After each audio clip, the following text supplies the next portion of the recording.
The reason why it came up is when COVID first hit, it became a politicized issue right away. And it was like, you're either with us or against us, kind of thing. And there was obvious political machinations happening. And one of the reasons actually for this podcast is I saw so much going into either side, so much money and so much propaganda, quite frankly, on both sides, and no real truth. I want to go with the question mark. It was so hard, and I was trying to research it, and I, have teams of researchers. I was trying to get to the bottom of it, trying to figure stuff out, and it was so difficult to do that I'm like, well, if you're just out there in the world, it's impossible. What the hell are you supposed to believe? Because I had a discussion with a very high-ranking person in the American government,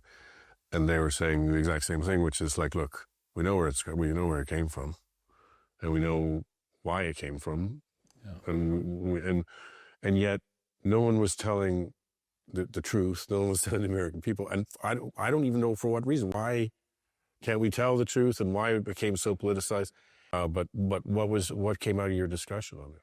The thing that was interesting to me about Jay Bhattacharya is that he's the guy he's a Stanford professor who wrote the book, the textbook that's used on how to deal with pandemics. And the fact that he was silenced, that was interesting. Sorry, silenced by who? The mainstream media. They called him a crazy kook, conspiracy theorist, and he was the professor who wrote the book that is studied on what to do in this situation. So that was just interesting to me. I'm interested when people are scapegoated, because usually there's something going on there that's different than we're being told.